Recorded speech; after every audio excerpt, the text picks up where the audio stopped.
Nick Harper was certain that nothing could break through the fortress of control he had spent years building, until he saw a man yelling at three terrified little girls. Nick Harper didn't believe in fate, emotion, or second chances. As the CEO of one of the largest logistics empires in the country, he had built his life with cold precision and expected the world to operate under the same rules. He had grown up learning that weakness wasn't forgiven, that vulnerability had a cost, and that feelings slowed down success. So he locked them away, every tender instinct, every memory that threatened to stir regret, every name that used to mean something. His life ran like clockwork, morning briefings, private jets, silent black coffee, meetings stacked back to back. He had a calendar filled 6 months in advance and a staff who filtered the world for him. Efficiency was his only compass. That morning was supposed to be the same. Just a routine visit to a private clinic for a standard executive health check. A quick scan, a signature, and back to the office. But as he stepped out of his sleek black car, flanked by security and assistants, he heard something that didn't belong in his carefully controlled world, the sharp, angry voice of a man yelling. Nick paused. It came from near the entrance, harsh words echoing off the stone wall. As he moved toward the source, he saw him, a man in his 40s, broad-shouldered, aggressive posture, dark hair cut roughly. And in front of him were 3 small girls. Blonde. Thin. Probably around 6 years old. They stood huddled together, too scared to speak, wide brown eyes full of panic and silence. Their hands were clenched at their sides, their small bodies stiff as boards. Nick watched as the man barked at them again, calling them ungrateful, stupid, asking why they couldn't just do what he said. None of them responded. They just stared at the ground, faces pale, shrinking under the weight of his voice. Something unfamiliar twisted in Nick's chest, a pressure he hadn't felt in years. He didn't understand it at first. He only knew he couldn't walk past it. He approached slowly but directly, and when the man noticed him, his voice dropped but his aggression didn't. "Nothing to see here," the man muttered. "Family stuff." Nick didn't stop. "That's not how you talk to children," he said quietly, but with enough weight to still the air between them. The man bristled. "Who the hell are you?" Nick didn't answer. Instead, he turned to the girls. One was trembling. Another had tears in her eyes but hadn't let them fall. The third just stared up at him with something unreadable, something like hope, or maybe just desperation. And then the man made a mistake. He grabbed one of the girls by the arm and pulled her sharply toward him. Nick's voice was calm, but his expression was like stone. "Let her go. Now." Security had already moved closer. Nick raised a hand to stop them. He wanted to handle this himself. The man let go with a snarl and stepped back. Nick crouched down to the girl's level. "It's okay. You're safe now," he said, not even knowing if that was true. They didn't speak, but one of them, tiny and shaking, reached out and grabbed his sleeve. And in that moment, he knew he couldn't leave them. He asked their names. They spoke softly, "Emma. Claire. Sophie." He asked where their mother was. Claire answered this time, "She's in the hospital. She got sick last night. We waited outside because Mommy said if something bad happens, someone will come." Someone. Nick swallowed hard. Then the man behind him scoffed. "Their mother's in intensive care. I'm her husband. And she never could raise them right." Nick stood, slowly, turned to face him. "Your behavior suggests you shouldn't be near them. I'll be speaking to hospital security and staff about this." The man protested, cursed, threatened, but within minutes, he was surrounded by hospital personnel and escorted away. The girls stayed close to Nick, their trust hesitant but growing with each second. And as they looked up at him, wide-eyed and waiting, he realized he had no plan, no script. But he couldn't walk away. Something inside him refused. And then, as the nurse walked over with an update, she said the name he hadn't heard in 7 years, their mother, Sarah Wells, is still in critical condition. The world tilted under his feet. Sarah. The one woman he had walked away from because he thought she deserved better than a man chained to ambition. The woman he had never stopped thinking about. The mother of these girls. And suddenly, everything Nick thought he knew about his life, his rules, and his past began to unravel. Nick followed the nurse into the hospital, the 3 girls staying close behind him like shadows, their small hands clinging to the hem of his coat. He wasn't used to people depending on him for anything but results or decisions. He had never been someone's safe place. And yet, as they walked through sterile white halls under the glare of fluorescent lights, he became acutely aware that they trusted him, these 3 girls who didn't even know his name. He didn't deserve their trust. He hadn't earned it. But they gave it anyway, maybe because they had no other choice. They were brought to a quiet waiting room outside the ICU, far from the noise and motion of the main floor. The nurse explained that Sarah had been rushed in during the night, internal bleeding, an emergency surgery, then a medically induced coma. Her vitals were stable now, but there was no timeline for her waking. Nick listened, nodding slowly, though the words didn't quite register the way they should have. All he could think about was her name, the last time he'd seen her, the way she had looked at him that night when he left and didn't look back. The girls climbed onto the couch and huddled together. They didn't cry. They were quiet in a way that only came from children who had learned how to manage themselves too early. Nick sat in the chair across from them and studied their faces, their mannerisms. It was eerie, almost painful, how much they resembled Sarah. The hair was different, but the eyes, those deep, expressive brown eyes, were unmistakably hers. And in some strange, undeniable way, he saw something of himself too. It wasn't something he could prove yet, but it was there. In the way Claire tilted her head when she was thinking. In the way Sophie stayed alert while pretending not to look. In Emma's stubborn silence. It unnerved him. It made him question everything. Eventually, the nurse brought in apple juice and a box of crackers, and the girls whispered thank you without being asked. Nick realized they had been trained to make themselves small, to cause no trouble, to not expect much. That realization twisted something in his chest. When had that started? And how had Sarah let this man, whoever he was, husband or not, become part of their lives? Nick turned to the nurse. Is there any family listed in her file? Anyone besides him? The nurse checked the chart and shook her head. Only the girls. No emergency contacts, no next of kin. Just a note that says, if anything happens, please look after my daughters. She looked up, hesitating slightly. And she added a name. Yours. Nick blinked. She put my name down. She did, the nurse confirmed. You're the only one. He leaned back in the chair, stunned. Sarah hadn't spoken to him in over 7 years. They hadn't exchanged a word since the day he left. And still, in what might have been her last conscious act, she had thought of him. Chosen him. Trusted him. It was too much. He stood and walked down the hallway to clear his head. He didn't cry. He didn't panic. But inside, something was shifting rapidly. This wasn't just a coincidence. This wasn't some passing moment of nostalgia or guilt. This was real. These were her daughters.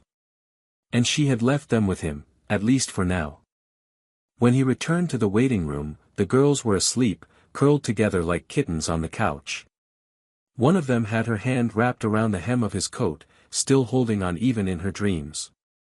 He sat down beside them, more carefully this time, and exhaled slowly. He didn't know what he was supposed to do next. He didn't know what kind of father he could be, if he was one at all. But he knew one thing for certain. He wasn't going to disappear. Not this time. The next morning began not with alarms or meetings, but with the quiet stirrings of three little girls in a hotel suite that had never hosted children before. Nick had booked the top-floor suite of a five-star hotel across from the hospital without thinking twice. It was the only place nearby with full-time service, and he couldn't stand the idea of the girls waiting alone in a hospital lounge. He arranged for fresh clothes, child-friendly meals, and even toys, though he had no idea what 6-year-old girls actually liked. When the concierge asked if they were his daughters, he didn't correct her. Not because he was sure, but because denying it felt wrong. He stood by the window that morning, dressed in a shirt he hadn't ironed himself in years, sipping coffee that tasted like little. He watched the sunrise stretch across the city skyline, but his thoughts were somewhere else entirely. In the other room, he could hear quiet voices, Sophie asking where their mom was, Emma reading out loud from a cereal box, Claire insisting her sock had disappeared. It was domestic chaos in miniature, and somehow it felt more grounding than any board meeting ever had. After breakfast, he dressed the girls as best he could and brought them back to the hospital. The nurses greeted them with warm familiarity, already recognizing the three tiny sisters with serious eyes and matching braids. Nick held the elevator door as the girls filed in, each carrying something, Emma with a drawing, Claire with a small stuffed bear, and Sophie clutching a folded note she had written for her mother. None of them asked if she was awake yet. They just looked at the closed ICU door like it held their entire world. Inside the waiting room, Nick met with a hospital social worker. The woman had kind eyes but spoke with quiet firmness, asking the kinds of questions that made him sit straighter. Did he have any legal custody? Did he know the children's medical histories? Did he have proof of paternity? Nick didn't lie. He told her the truth. He didn't know yet if he was their biological father, but he was certain Sarah had listed him as an emergency contact, and the children clearly trusted him. He offered to pay for a paternity test that day. She agreed but made it clear that the process might take time. Later that afternoon, when the girls had fallen asleep curled up on chairs in the sunlit corner of the waiting room, Nick walked down to the lab for the test. He held the swabs in his hands like they were heavier than they were, and when the technician took the samples, he didn't flinch. He didn't know what result he wanted. In some part of him, he already knew. It was written on their faces. When he returned upstairs, Claire stirred in her sleep and reached for him in a way that felt instinctive. He sat beside her and stayed there, unmoving, as she settled against his side. His arm wrapped around her without thought, and she let out a tiny sigh. Something sharp and unfamiliar burned behind his eyes. He didn't cry. But it felt close. By evening, he called his assistant and cancelled the rest of his week. Then the next. For the first time in his adult life, Nick Harper had cleared his calendar completely, not for an emergency board meeting or an international crisis, but for three little girls who might be his daughters and a woman in a hospital bed who might still need him. That night, after dinner and teeth brushing and goodnight stories, the girls lay side by side in the large hotel bed. Just as he was about to leave the room, Sophie sat up and asked softly, "If Mama stays asleep, will you stay with us?" Nick paused in the doorway. He turned around and walked back to her, kneeling beside the bed. "Yes," he said simply. "No matter what happens, I'll stay." Sophie looked at her sisters, then nodded and lay back down. And in that moment, Nick realized something had already changed. Whether the test came back positive or not, whether Sarah woke tomorrow or weeks from now, he had already made his choice. He wasn't going anywhere. The DNA results arrived 3 days later. Nick had been sitting in the hospital cafeteria, pretending to read emails on his tablet while the girls napped upstairs in the family lounge. The call came quietly, without drama or build-up, just a soft vibration in his pocket and a voice on the other end confirming what he already felt in his bones. 99.9% probability. He was their biological father. Emma, Claire, and Sophie weren't just echoes of someone he once loved.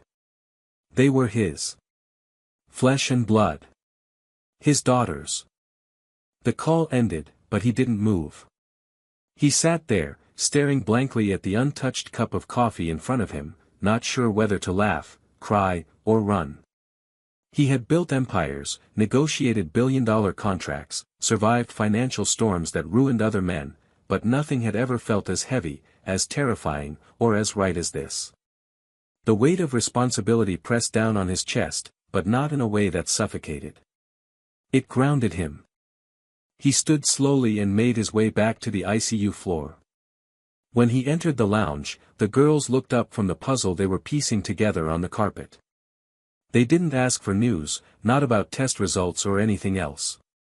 But they looked at him with those wide, watchful eyes, as if some part of them already knew. He sat down beside them and placed a hand gently on Claire's back. "I got some important news," he said, keeping his voice soft. "It's about you and me." Sophie tilted her head. "Did the hospital lady tell you if you're our dad?" Nick nodded. "She did. And I am." Emma didn't say anything. She just crawled into his lap, rested her head against his chest, and whispered, "I already thought you were." Nick didn't know how long he sat there, holding all three of them, his heart full and fragile at once. They didn't ask what it meant. They didn't ask if he'd be staying. They just knew. And so did he. Later that evening, he stood outside Sarah's hospital room and watched through the glass as machines beeped steadily beside her. Tubes and wires ran across her pale skin, and her chest rose and fell in quiet rhythm. She looked small in the bed, worn down by everything life had thrown at her. But she was still fighting. He remembered the way she used to laugh with her whole face, how fiercely she loved, how she never backed down. Even now, unconscious, she had managed to protect her children, and lead them back to him. Nick stepped inside the room, closing the door quietly behind him.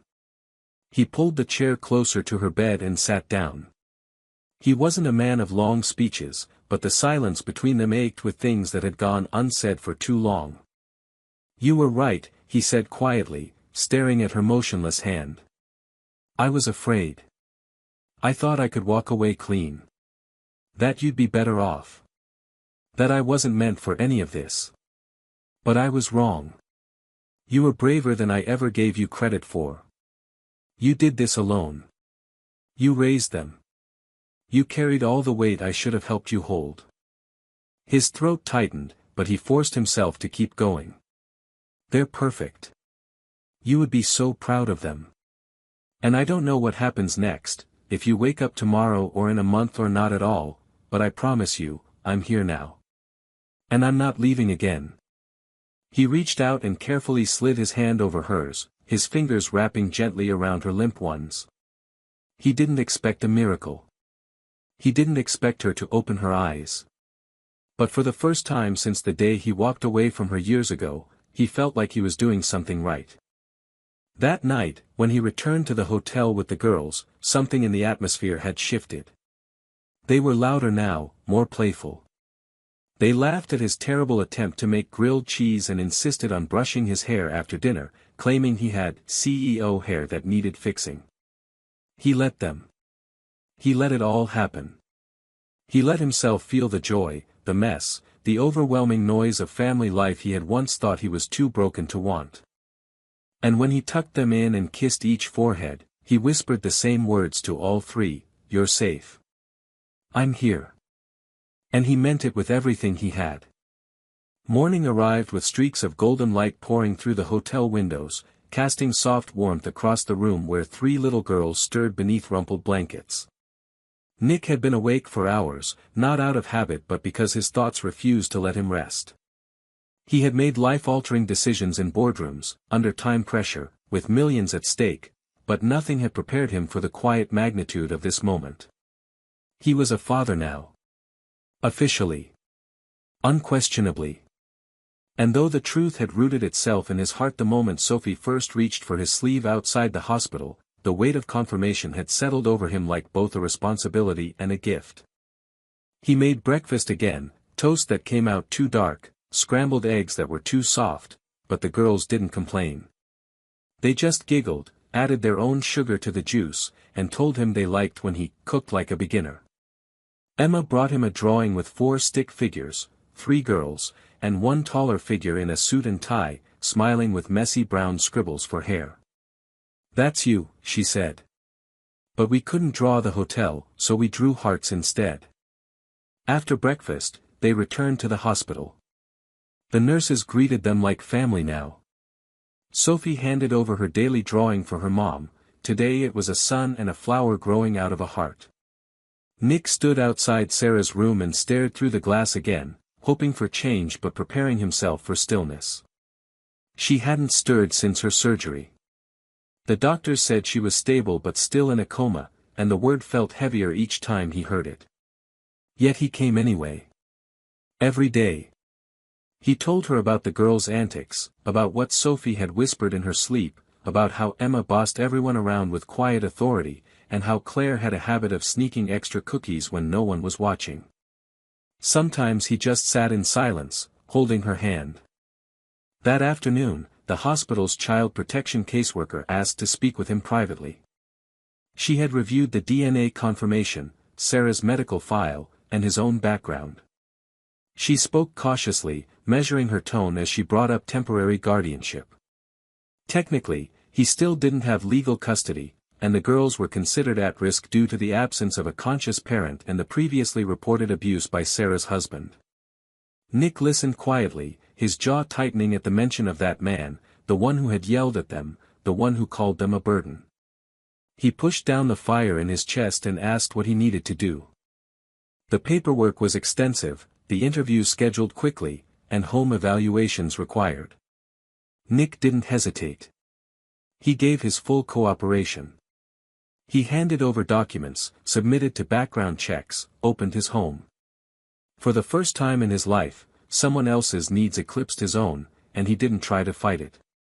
His staff didn't recognize this version of him, one who skipped meetings, who missed quarterly briefings, who told his assistant, "Clear my schedule. I've got something more important now." The girls noticed too. They began to smile more easily, sleep more soundly. They no longer asked what would happen tomorrow, because Nick had already answered it with every action. He brushed their hair in the morning, read to them at night, held their hands when they walked through the hospital halls.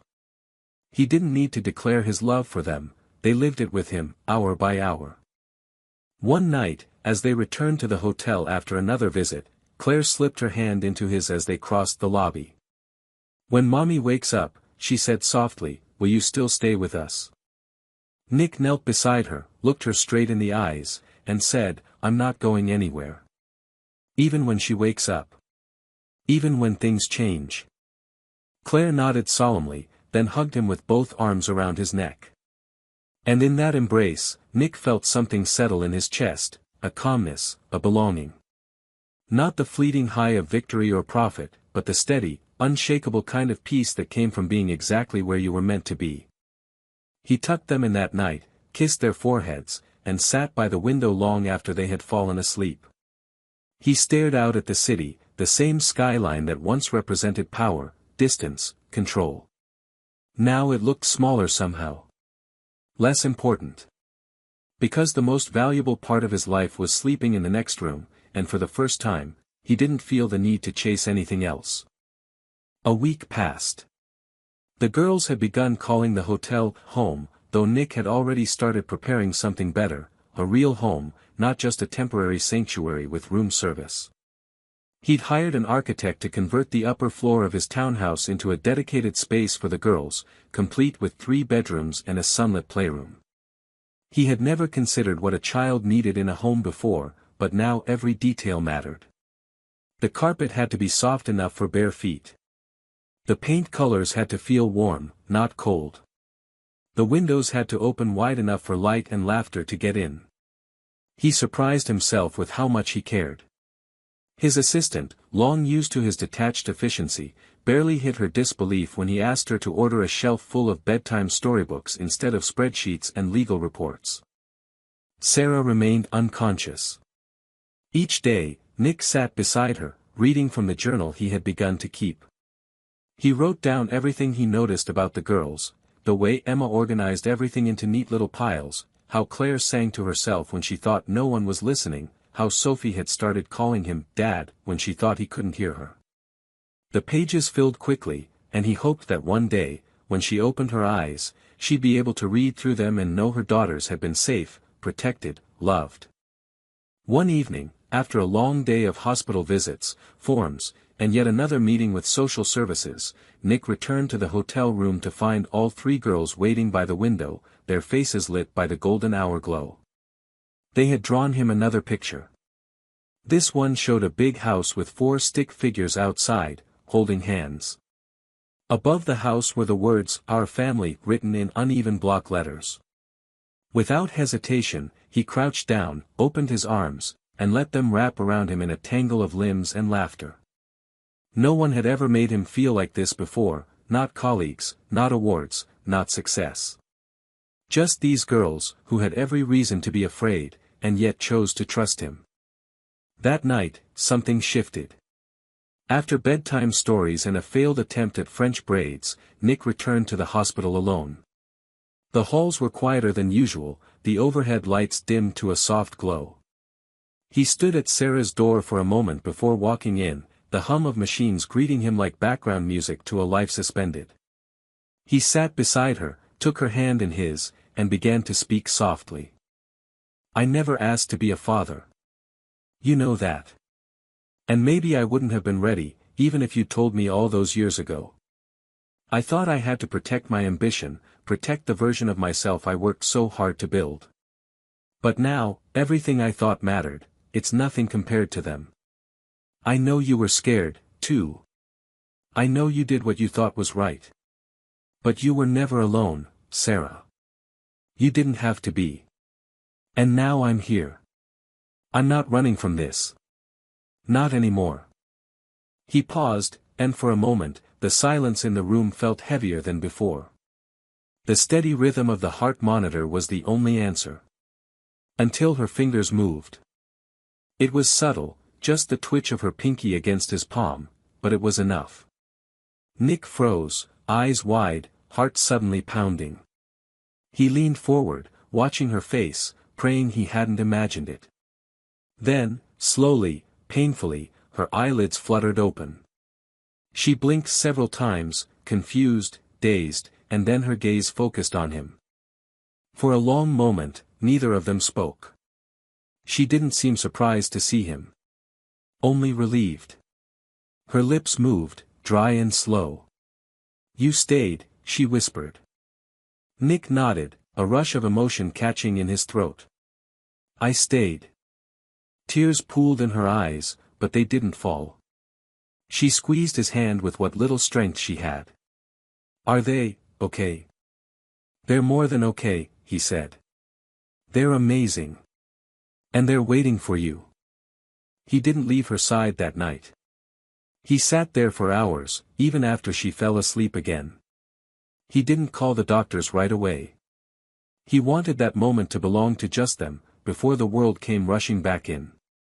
And in the quiet glow of the ICU, he felt it deep in his soul, something irrevocable had changed. Not just in Sarah, not just in the girls, but in him. He had found the one thing he never knew he was searching for. A reason to stay. A reason to live for something beyond himself. A family. The news of Sarah waking up spread quickly through the hospital. Doctors came in and out, checking vitals, adjusting medications, whispering in clipped, efficient tones. But for Nick, none of it mattered more than the fact that her eyes had opened, that she had seen him, that she had asked about the girls. He remained by her side throughout the morning, answering her quiet, breathless questions in small pieces so she wouldn't grow overwhelmed. Her voice was still weak, but her memory was sharp. She remembered the night she collapsed, remembered the pain, the confusion, and most importantly, she remembered writing his name on the hospital forms. She had hoped, barely conscious at the time, that someone might call him if the worst happened. She hadn't known if he would come. But he had. Sarah's recovery was going to be slow. The doctors warned that her mobility might take time to return, that she'd need physical therapy and monitored care. Nick didn't flinch. He asked for recommendations, made calls to specialists, arranged for in-home care before she even asked. But she didn't ask for anything. In fact, when he offered to move her into the townhouse once she was released, she hesitated.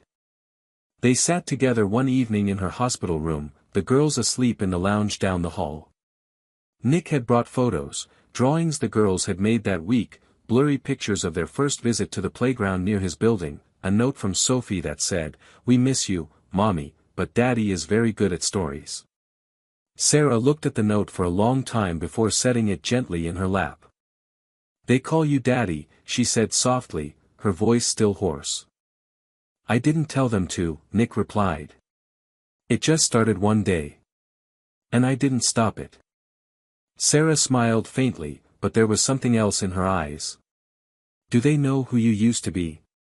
The man who left before any of this ever started?"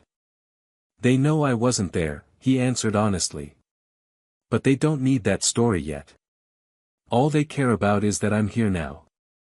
Sarah nodded slowly. "And are you? Are you really here? Because once I leave this hospital, things get real. They ask questions. They cling. They get scared. They break down for no reason. And they love without conditions." "I know," he said. "And that's what scares me the most. Because I don't want to let them down." "You won't," she whispered, then looked down at her hands. "But you might let yourself down if you run again." He took a breath, then reached for her hand, holding it gently. "I'm not running. Not from them. Not from you. Not from the life I could have had if I'd stayed." She didn't cry.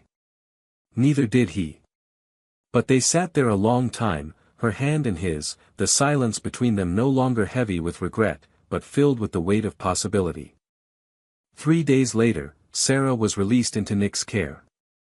She wasn't strong enough to walk far, but she didn't need to. His townhouse, once cold and lifeless, had transformed into a living space filled with warmth, laughter, and small chaos. The girls ran through the halls barefoot, leaving trails of toys and ribbons. They helped unpack their mother's things and insisted she use the biggest pillow.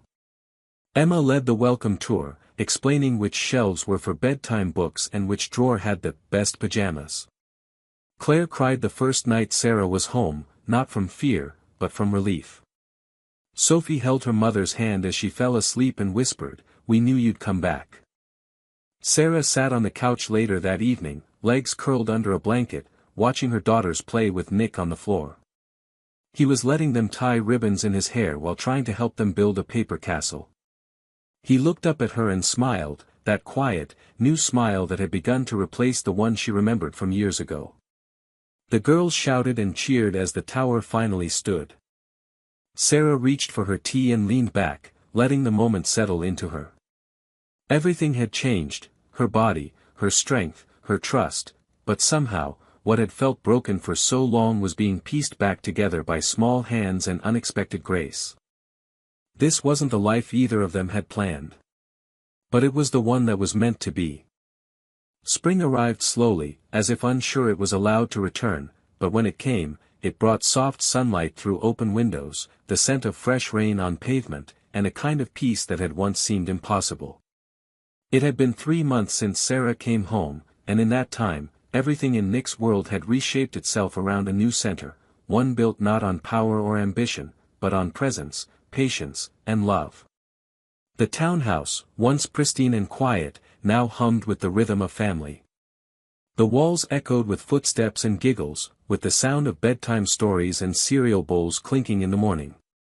The furniture had shifted too, sharp edges were padded, the coffee table replaced by an art easel, and the dining room chairs regularly held dolls and toy dinosaurs alongside real people.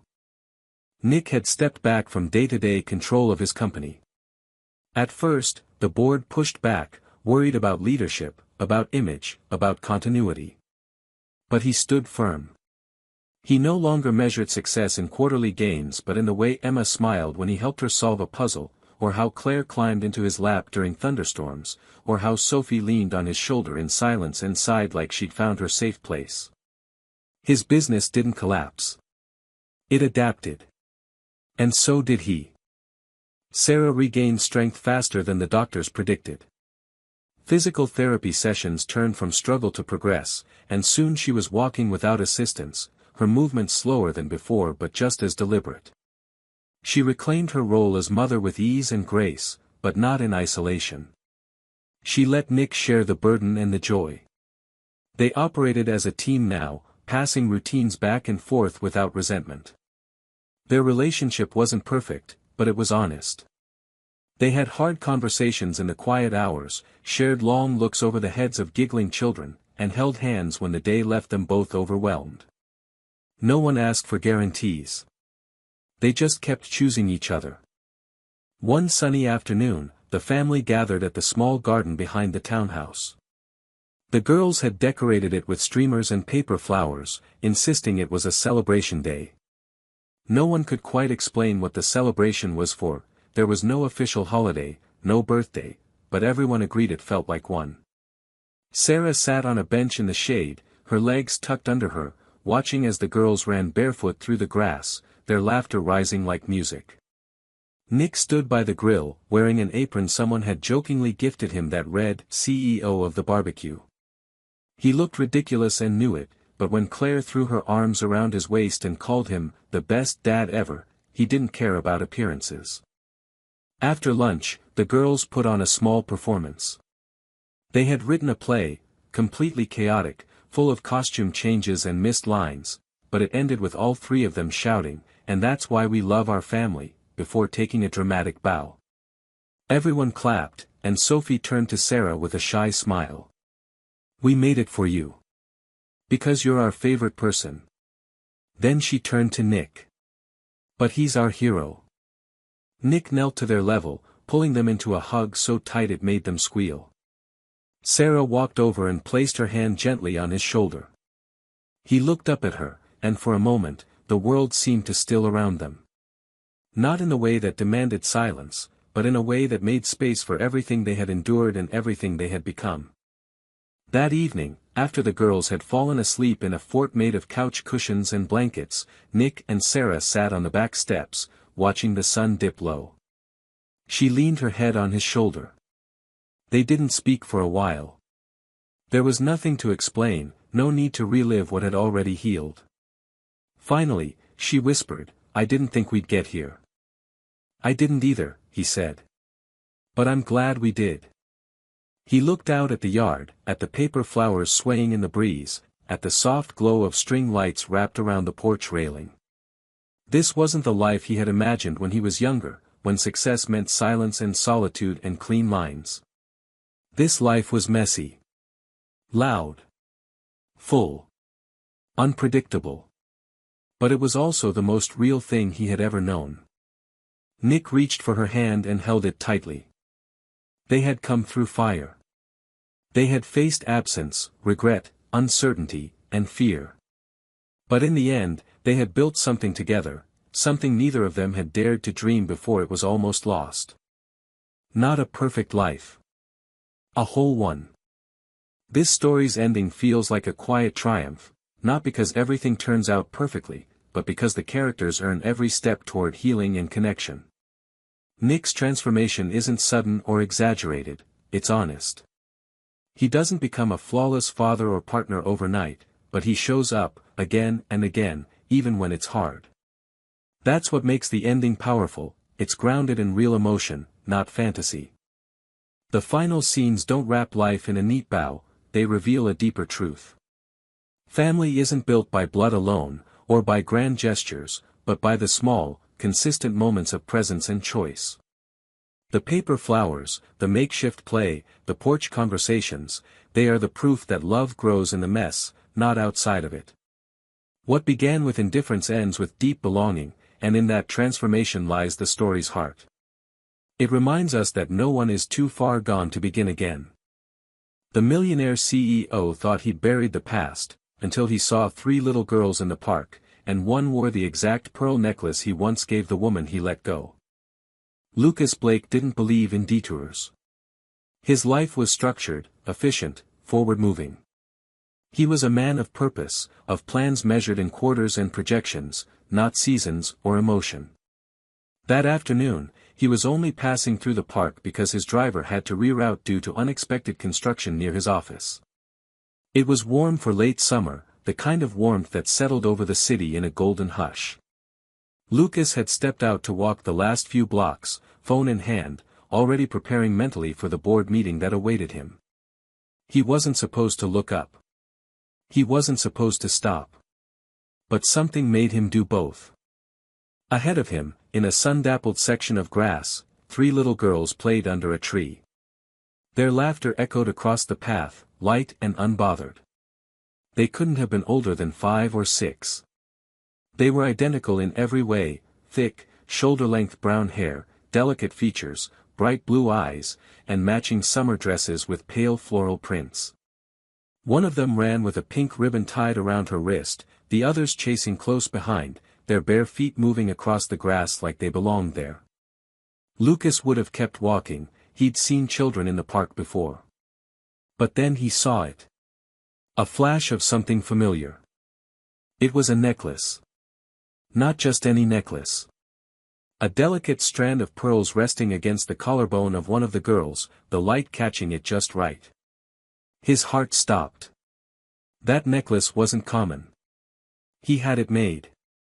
Years ago. For someone he thought he'd never see again. He stepped closer, barely aware of himself moving.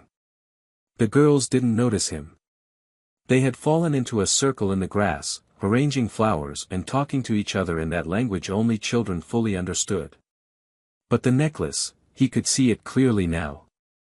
A single strand of small pearls, ending in a gold clasp shaped like a crescent. It was hers. Skylar's. He remembered the way her eyes lit up when he had given it to her, the way she pressed it to her skin with trembling fingers and whispered that no one had ever given her something so delicate. He hadn't seen Skylar in 5 years. His mind raced, connecting images, emotions, timelines. She had always joked about wanting a big family, laughing that maybe the universe would surprise her with triplets just to test her patience. He had laughed too, back then, when they were still dreaming of futures not yet written. But he had left that dream behind when his career offered him a one-way ticket to everything he thought he wanted. He had walked away from her. And now here he was, standing in the middle of a park, watching 3 little girls with Skylar's eyes, and one of them was wearing the necklace he thought had been lost to time. Before he could gather his thoughts, a woman walked past with a stroller and paused near him.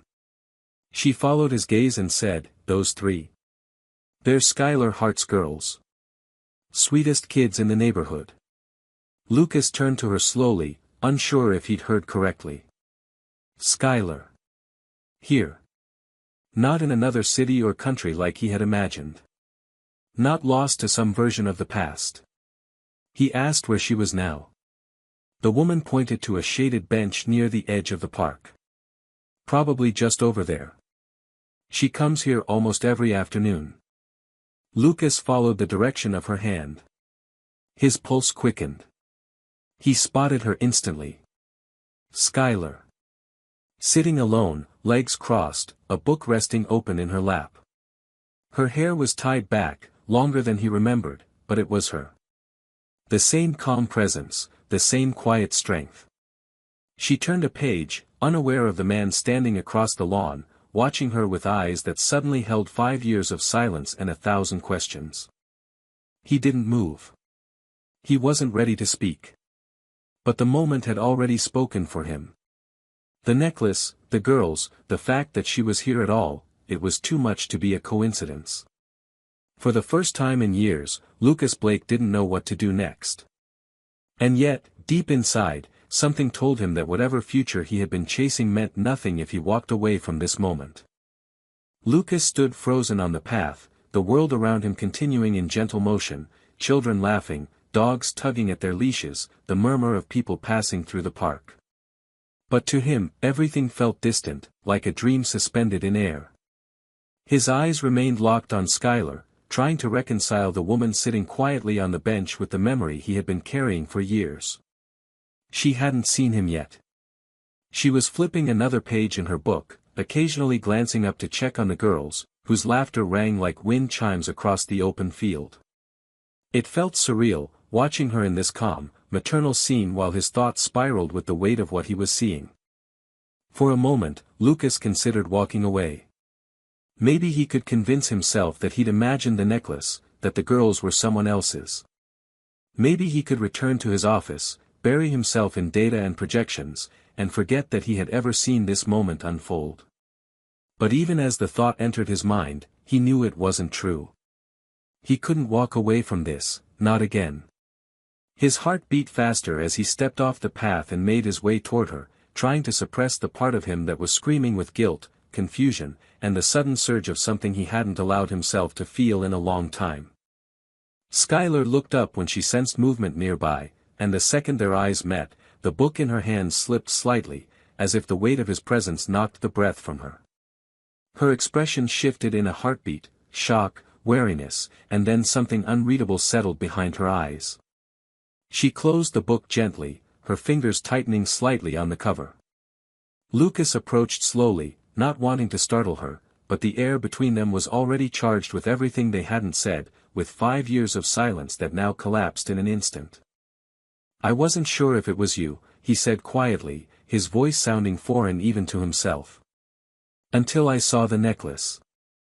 Skylar didn't speak right away. Her eyes flicked toward the girls, still playing, then returned to him.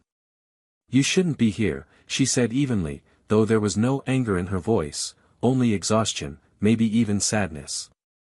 "But I guess you are." "I didn't know," he began, but she cut him off gently, almost as if she expected the words before he even said them. "Of course you didn't." That was the point.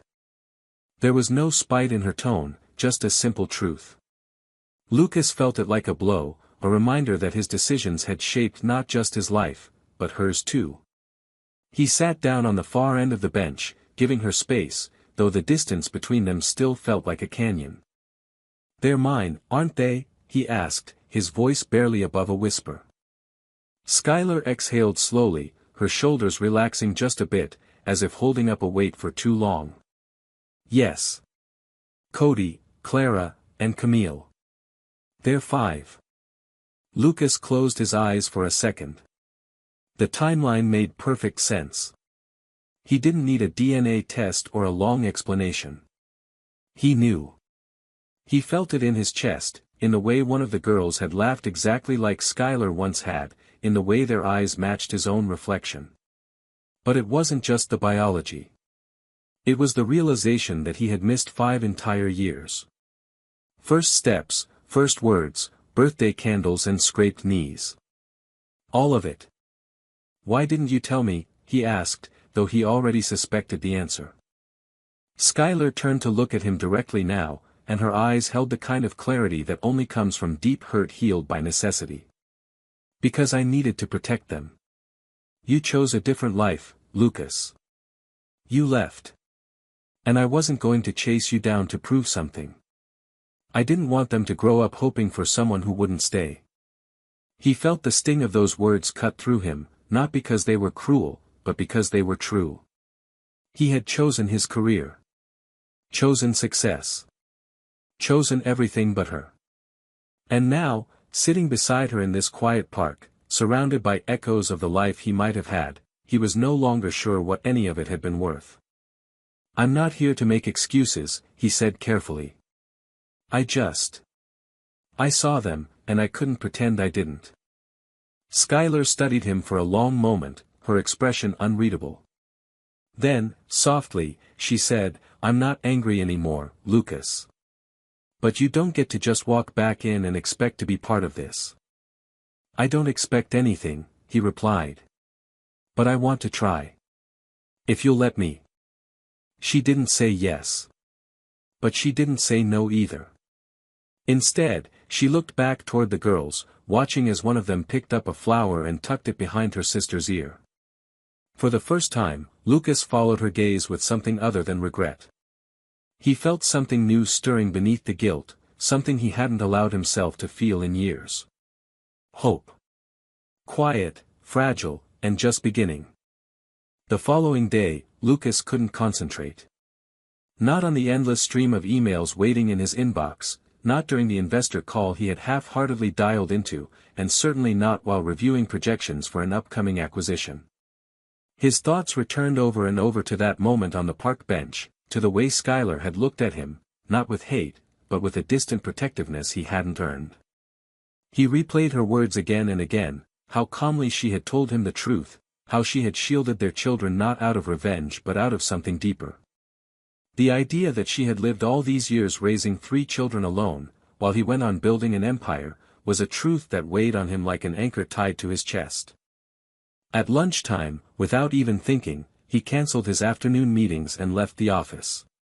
He didn't know exactly where he was going until he was already in his car, instructing the driver to take him back to the park. A part of him feared he wouldn't find them there again, that yesterday had been a one-time chance to see that world. But when he arrived, the girls were there, just as before, playing near the sandbox under the lazy shade of a tree. He didn't see Skylar at first. Instead, he saw Clara. He remembered her name now, carefully stacking plastic cups with her sisters, and something inside him clenched. It was too soon to approach, too much too fast. So he sat on a nearby bench, watching quietly from a respectful distance.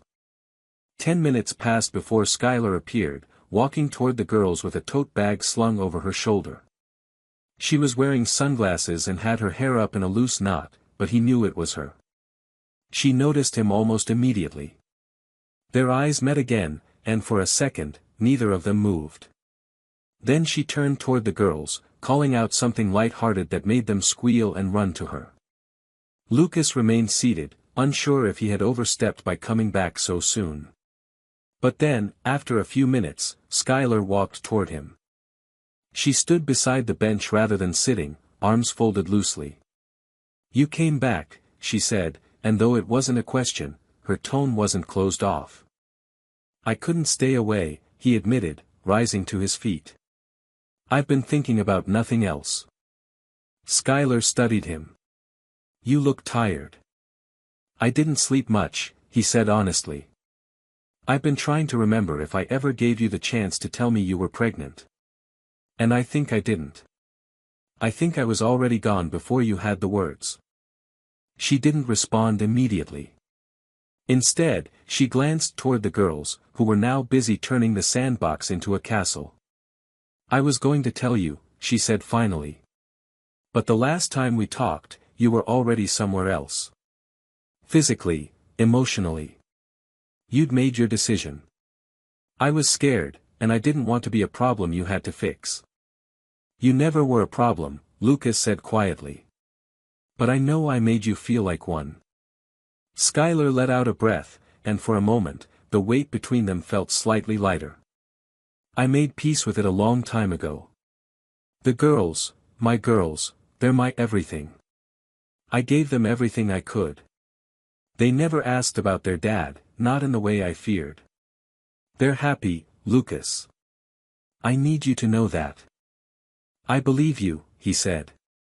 "And I'm not here to disrupt that. I just want to know them. If there's any room in their world for me, even if I have to start as nothing more than a name they learn slowly." Skylar finally sat down beside him, though she kept her body angled toward the children. "They're smart. They'll sense it, the way you're showing up. They'll test you too. They've been hurt, even if they don't fully understand how. It's not about being a hero, Lucas. It's about being consistent." He nodded slowly. "Then that's what I'll be." For the first time, she didn't answer with words. She just gave a small, cautious nod and stood to return to the girls. Before leaving, she turned back and said, "We come here most afternoons after school. That's not an invitation. But it's not a warning either." Lucas understood. It was a beginning. A crack in the wall. And even though he didn't know what the next step looked like, he knew that he would be there. Every afternoon. Every moment she allowed. Because he was no longer running toward his future. He was standing still for the first time, ready to earn something real. By the end of the week, Lucas had returned to the park every single day. He didn't approach the girls directly, didn't impose or make bold declarations. He simply showed up, sat on the same bench, and quietly watched their world unfold. At first, Skylar kept her distance, keeping interactions brief and polite, but something shifted after the third day. When Lucas arrived and took his usual seat, she walked over and sat beside him without hesitation, a small thermos in hand, and offered him a cup of coffee. He accepted it with a nod of quiet gratitude, sensing that this tiny gesture carried more weight than any words either of them could offer at that moment. They talked, not about the past or the mistakes that had carved the years between them, but about small things, about the girl's favorite cartoons, about school supplies, about how Clara refused to wear matching socks and Camille was already trying to teach herself how to read chapter books. Slowly, Lucas began to piece together the intricate lives of his daughters, not through confrontation or confession, but through stories that Skylar shared with the quiet pride of someone who had raised 3 children on her own and asked nothing in return. On Friday, something unexpected happened. The girls, noticing that Lucas was there again, started drifting closer. It was Clara who approached him first, a flower crown she had made herself slightly askew on her head. She stood in front of him for a long moment, staring at him with a curious frown before asking if he knew how to whistle.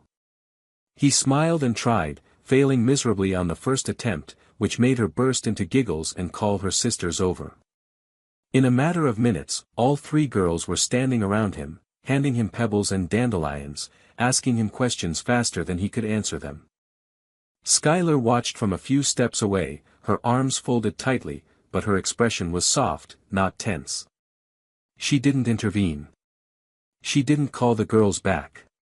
And Lucas felt something shift deep in his chest as he sat cross-legged in the grass, suddenly surrounded by bright voices and little hands tugging on his sleeves. For the first time in years, he wasn't wearing a watch. He had no phone in hand. No sense of time passing. Only the overwhelming awareness that this was what he had been missing without even realizing it. Later that afternoon, after the girls had returned to their sandbox fortress, Skylar sat beside him again. "You're good with them," she said, her voice low, almost surprised. Lucas shrugged, unsure what to say. "I'm trying not to mess it up." "They're not fragile," she said. "But they're guarded. If you hurt them, I won't protect you from what that does to them." He looked at her, not defensive, just honest. "I'm not going to hurt them. I won't leave." Skylar nodded, but she didn't smile. Trust, he realized, wasn't built in promises. It was built in proof. And so he kept coming. Day after day. Some days the girls ran to him, eager to show him what they had drawn or built. Other days, they stayed back, watching him like scientists studying a new element. He let them set the pace. He never pushed. When Camille fell and scraped her knee, he waited until she reached for him before lifting her into his lap. When Cody forgot the word for umbrella during a story, Lucas waited patiently while she figured it out on her own. He didn't try to replace anything. He didn't pretend to be a father they had always known. He simply remained, present, calm, dependable. And slowly, the walls they had built around their tiny world started to let him in. It was late one afternoon, as the sky turned golden and the park began to empty, when Clara leaned against his arm and asked, "Are you going to be here tomorrow too?" Lucas looked down at her, her face smudged with grass and dirt, and said quietly, "Yes. I'll be here as long as you want me to be." She didn't say anything, just nodded and rested her head against him like it was the most natural thing in the world. And in that moment, Lucas felt something he had never experienced in all the boardrooms and private jets and glass towers. He felt found. Not by success. But by something far more real. Something he was finally beginning to understand had been waiting for him all along. Saturday morning arrived with an unexpected stillness in Lucas's apartment. The usual rush of his weekend, reviewing contracts, planning next week's investor briefings, managing silent obligations from people who only knew his title, was replaced by something gentler, quieter. He had awakened early without an alarm, brewed his own coffee for the first time in years, and spent an unusual amount of time standing at the window, looking out at a city that, for once, didn't feel like it was demanding anything from him. The girls' voices echoed faintly in his memory, Clara's playful defiance, Camille's quiet curiosity, Cody's constant observation. He wasn't used to replaying conversations that didn't involve negotiations, but their words kept surfacing, their faces tugging at him in a way no business proposal ever had. By mid-morning, Lucas arrived at the park. He brought 3 new sketch pads, a small set of washable markers, and a box of lemon cookies he'd learned from Skylar were the girls' favorite. He wasn't trying to buy their affection. He knew better than that. He just wanted to show them he remembered, details, preferences, tiny truths. The kinds of things that made people feel seen. They were already there, sprawled out beneath the tree, deep in a pretend game that involved invisible dragons and a queen who couldn't be defeated unless someone baked her cookies. Lucas watched for a moment before approaching, and the moment they saw him, Cody grinned and waved him over like they'd known him forever. Clara immediately asked if he had brought anything interesting, and Camille simply tugged at his sleeve, guiding him into their makeshift kingdom as though he belonged there without question. They pulled him into their world effortlessly, like gravity. Skylar arrived later, carrying a bag of sandwiches and a folded blanket. She looked tired, but at ease. She greeted Lucas with a small nod and no hesitation. It was clear now, in how she looked at him, that something had shifted, not into full trust, but into quiet recognition that he was becoming part of the rhythm of their lives. That afternoon was different. More than just playing or sitting on the sidelines, Lucas began to participate.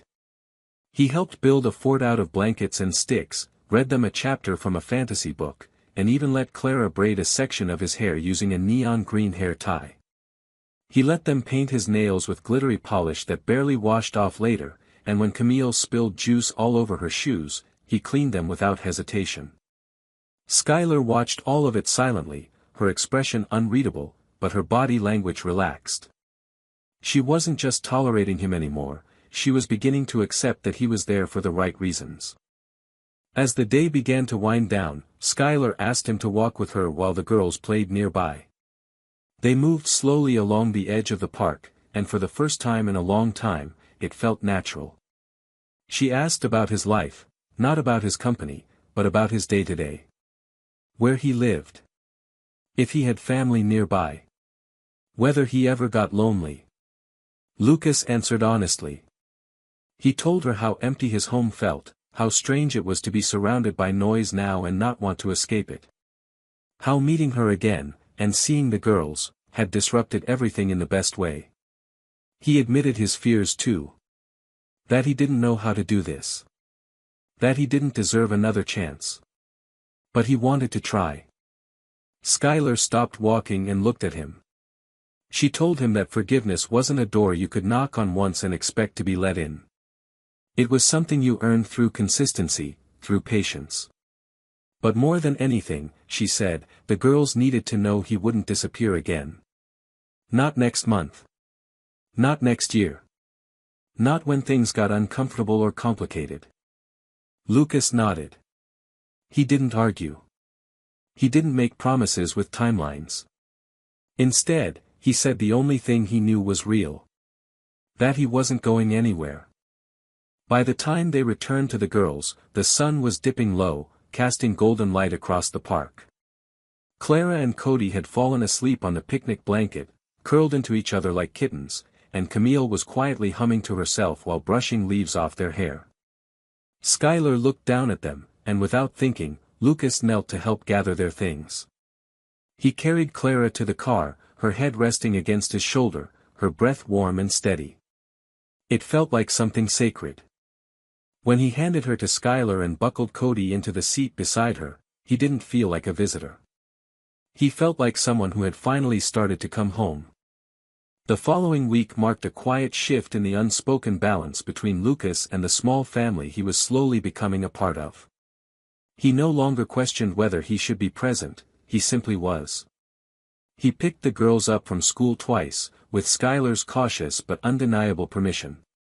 The first time he waited outside, unsure of how the teachers or other parents might react, but when the girls spotted him, their squeals and frantic waves erased any doubt.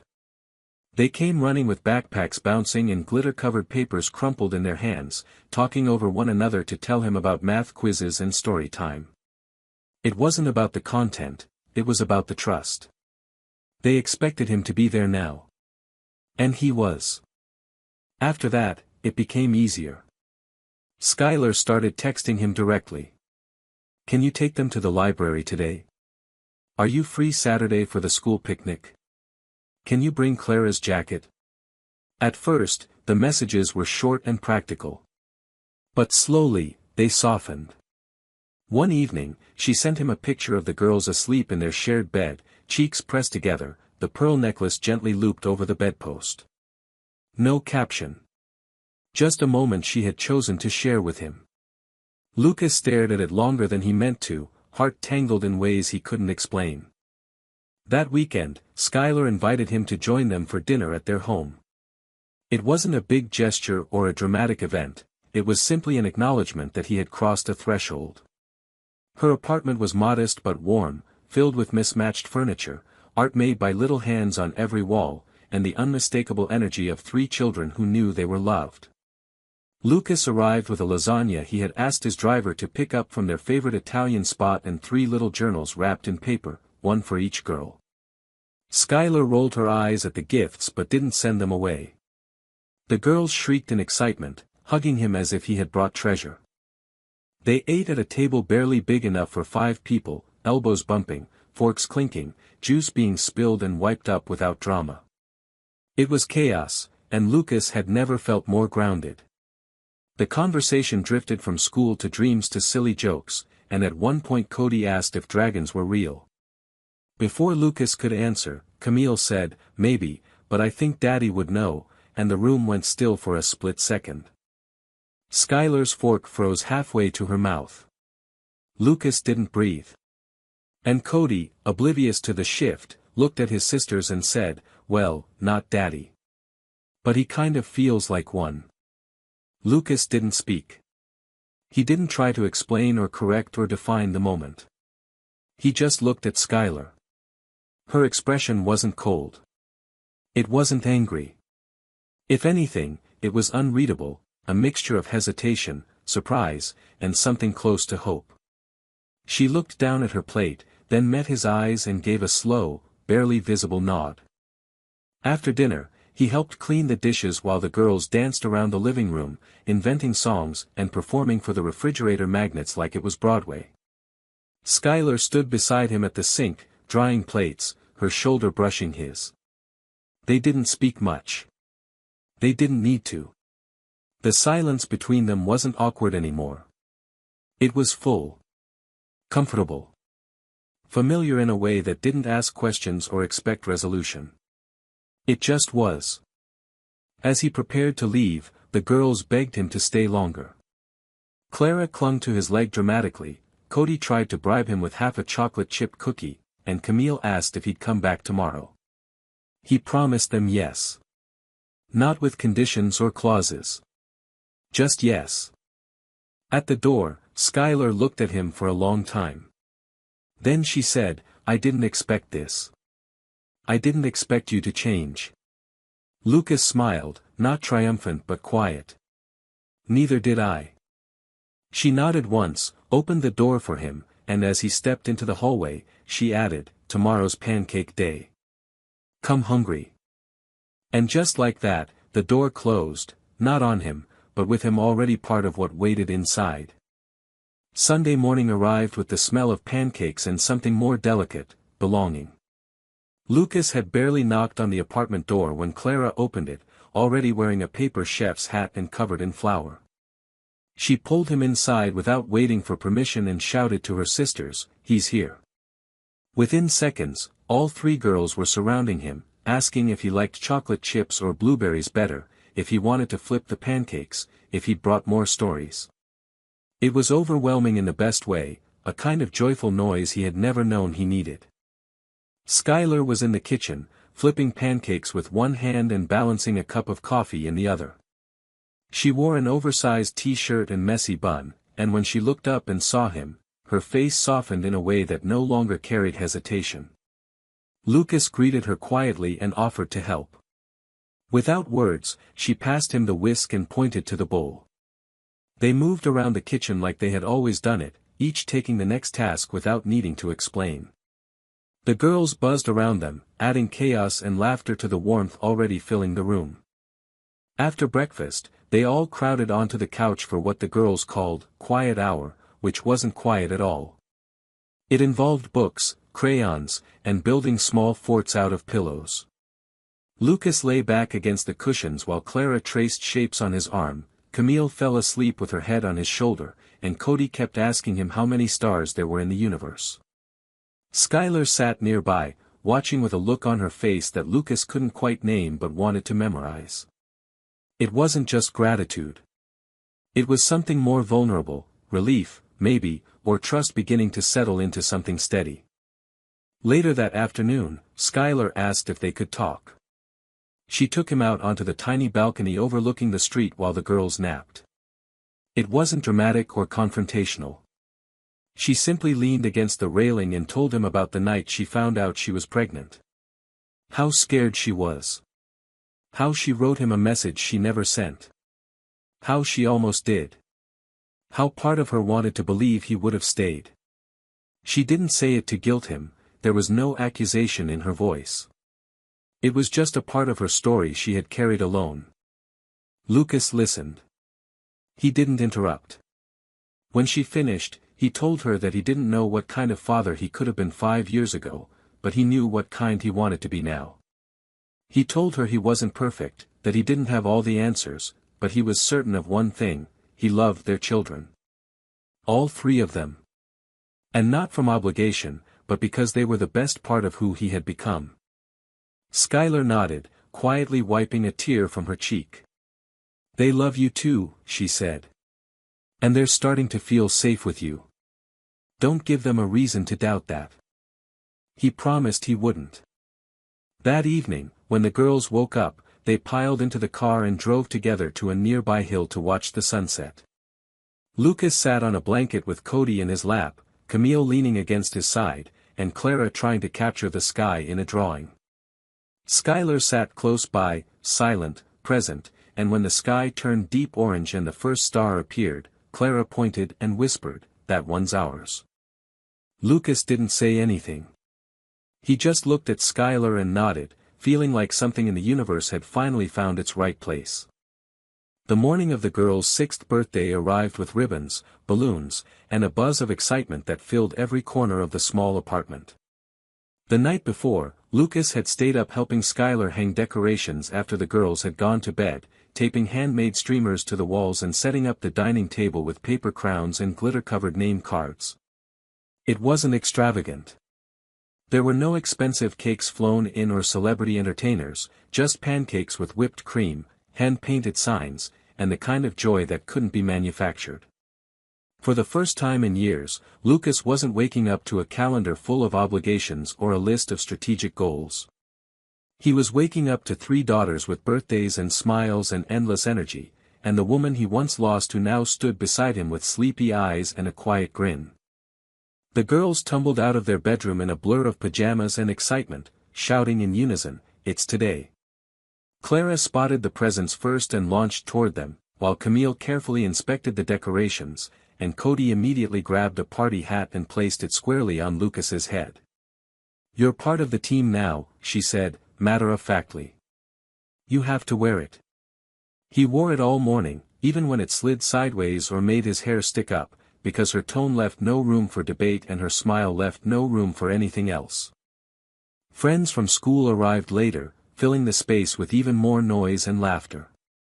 Lucas helped Skylar hand out slices of cake and juice boxes, watched as the girls tore open presents and proudly showed him every gift like he was already there forever. He noticed how the other parents looked at him, not with suspicion, but curiosity. He knew the questions would come. Who is he? Where did he come from? Why is he here now? But he didn't flinch. He belonged in this room. In this life. And he would keep earning it every single day. After the guests left and the apartment quieted, Skylar brought out one last box.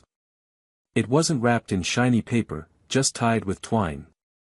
Inside were 3 matching lockets, one for each girl, with a tiny pearl tucked inside and their initials engraved on the front. When they opened them, their eyes widened, and they looked from the lockets to Lucas, then to Skylar. "These are from all of us," Skylar said softly. "From our family." None of the girls spoke. They just nodded, clutching the lockets like they held something too big for words. That night, after everyone had gone to bed and the apartment had fallen into a peaceful hush, Lucas and Skylar sat on the couch surrounded by streamers and cupcake crumbs. She leaned her head against his shoulder, and he reached for her hand without asking. They didn't talk about the past or the pain that had shaped so much of their journey. They talked about school pickups and bedtime books and the fact that Clara wanted a telescope even though she was afraid of the dark. They talked about how far they'd come, and how far they still had to go. But mostly, they talked like people who had stopped waiting for the perfect moment and finally chosen to live inside the one they had. Before leaving for the night, Lucas walked into the girls' room one last time. He kissed each of them on the forehead, whispering quiet promises. Not grand ones, but small, real ones. "I'll see you in the morning. I'll be there after school. I'll help you build your dragon."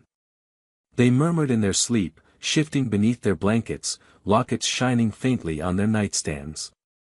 As he stepped out into the hallway, Skylar followed him. She stood in the doorway barefoot, arms folded but relaxed. "You were good today," she said. They didn't stop smiling. Lucas looked at her, heart full and steady. "Neither did I." She nodded slowly, then said something he never expected but had hoped to hear for a long time. "I'm glad you came back." He didn't answer. He didn't need to. He stepped forward